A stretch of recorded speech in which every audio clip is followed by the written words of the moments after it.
Hello makeup lovers, how are you guys doing today? So I'm pretty excited for this video because I thought it'd be fun to go ahead and have a discussion about some eyeshadow palettes that are definitely on the older side, but they still have my heart. I never purchased them, but I still kind of want them a lot and I still think about them from time to time. I feel like palettes like this kind of have like a special place because there's so many releases that it kind of comes and goes, and there are things and it's like, oh yeah, I want it now, but then you forget about it 3 weeks later and it's like, it didn't even matter, I'm so glad I didn't buy it. But then there are those releases that you're like, no, I don't need, or I can't afford that right now for whatever reason, and it slowly gets older and older, but you still think about it. And for me, it's harder to justify because I know, like, when I buy something new, it's like, oh yeah, if I talk about this on YouTube, like I can probably, I can make good content with it. People are going to want to watch it. But I feel like justifying buying older palettes that no one really cares about anymore is kind of like the only reason I would buy it is if it's just genuinely something I love and will use completely on my own time kind of thing. So I thought it'd be fun to go ahead and talk about those palettes that are still living on my wish list after a long time. Some of them are 2 years old. I feel like that's a hot minute. So this video idea is actually from Andrea Mattiliano, I want to say. I have a little screenshot I'll throw on right now so you can see what her video looked like. Yes, Mattiliano. So she did 10 older eyeshadow palettes on my wish list. So it's basically the exact same concept. Want to give her credit. I will have her video linked down below so you can go ahead and check her out. I'm going to scoot over so you guys can see the palettes. I have 1, 2, 3, 4, 5, 6, 7, 8, 9, 10, 11, 12 that have remained on my wish list through time. So first, I just have to talk about Natasha and Nonna. I love Natasha and Nonna. I love her quality. I love her color schemes. And honestly, I kind of wish I owned every single palette she's ever came out with.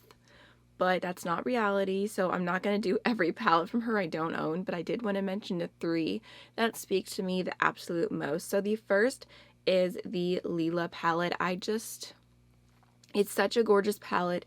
It's such a beautiful kind of purpley, but still super wearable color scheme. I just love all the looks that I see with this. I love the kind of pops of like an extra warmth or a little bit extra cool. And I feel like some of the shades in the palette look a little bit muted, but then you see swatches and they are so beautiful. I've heard amazing things about the quality on this one. So it is one that has definitely remained on my wish list for a really long time. And I feel like eventually I am going to crack and purchase it if I'm being honest, because it really speaks to me.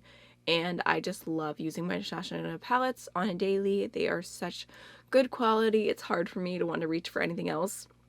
And then also I have to mention the Sunset palette, which is another one of her 15 pan eyeshadow palettes. It is so basic, it's not even funny. Like the most basic of basic warm tones. But still, it looks beautiful. I know her quality. I love the pops. I love the neutrals. I love the way her mattes blend. I love how foiled her metallics are. So even though I know that I could do the looks that I would do with this palette with like 800 other palettes, it's still on my wish list. And then I also had to include the Natasha Nonna Mini Gold palette just because I really like the idea of this palette.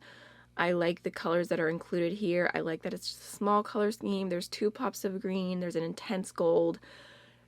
I almost purchased this and Karen Harris talked me out of it, and I didn't even realize she bought it herself. And I'm like, how are you going to buy it and talk me out of it? That's just wrong. So it has remained on my wish list, especially because it's one of the mini ones. It's only $25. Honestly, I'm really hoping that it'll go on one of the Sephora sales for $12. And then I will definitely, without a doubt, pick it up. I just think it would be amazing. And it looks so cute, and it's my color scheme. I know I have the full gold palette, but still, I really like it. Alright, so another palette that you guys have definitely heard me talk about many times if you've been on my channel for a hot minute. I don't know, I've talked about wanting this for so long, but every single time I'm like, I want it so bad, but I don't need it, kind of thing, which is true. I still feel the exact same way. This is the Ace Beauté Oceanic palette. It is really pretty. The blues, the greens, the color scheme, the metallics, like they just look so gorgeous. I actually included this in a wish list video that I did last year when I was on my low buy, where I went through and did like alternatives or dupes in my collection for things that I wanted.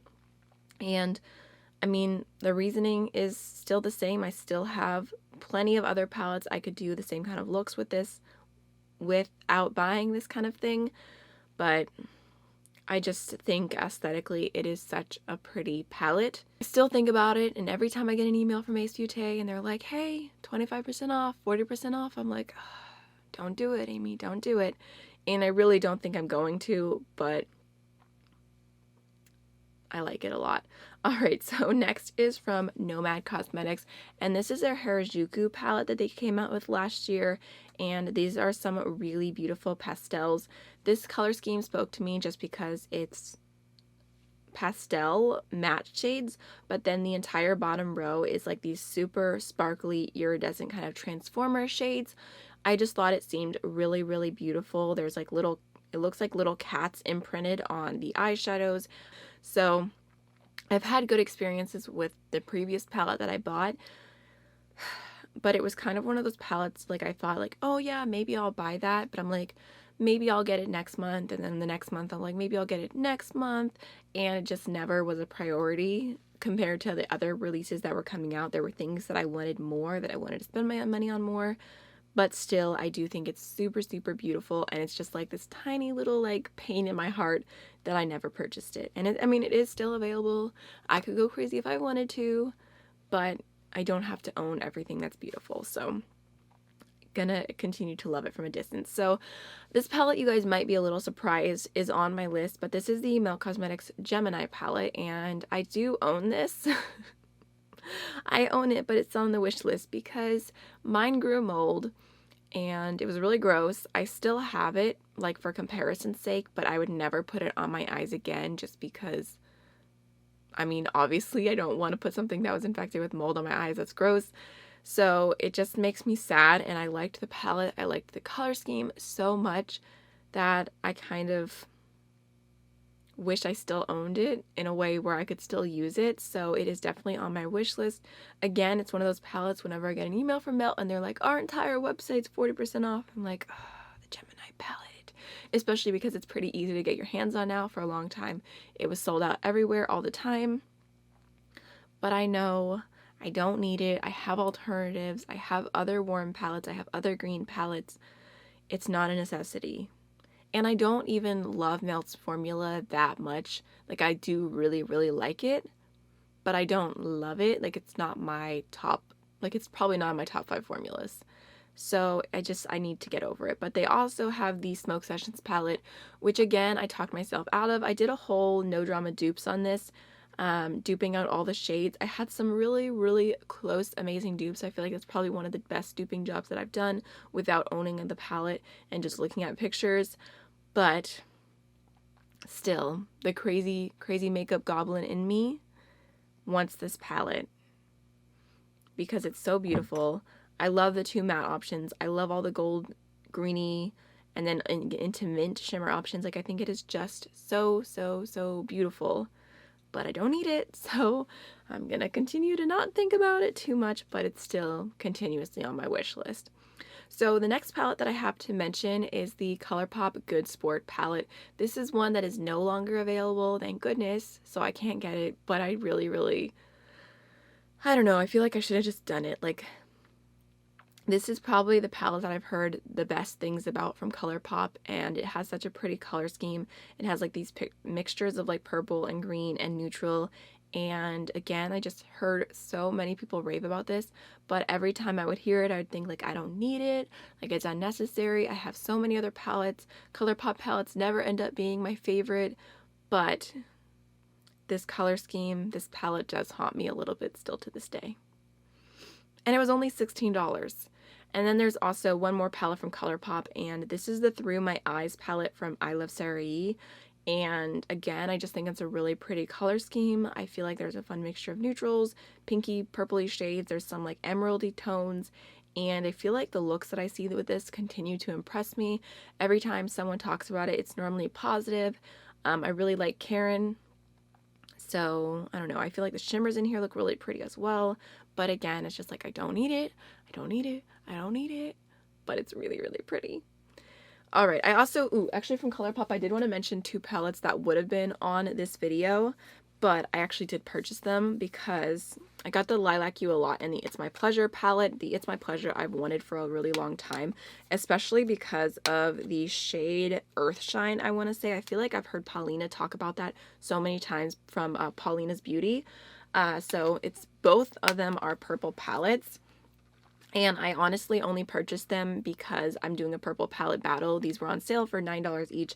And I'm like, how can I do a purple palette battle and not have these two palettes from Colourpop? I feel like they're such affordable options, pretty accessible for most people. So I wanted to go ahead and get them and test them out. I haven't used them yet, but I have a video idea that I'm going to do, probably start filming tomorrow. So those would have been on this list.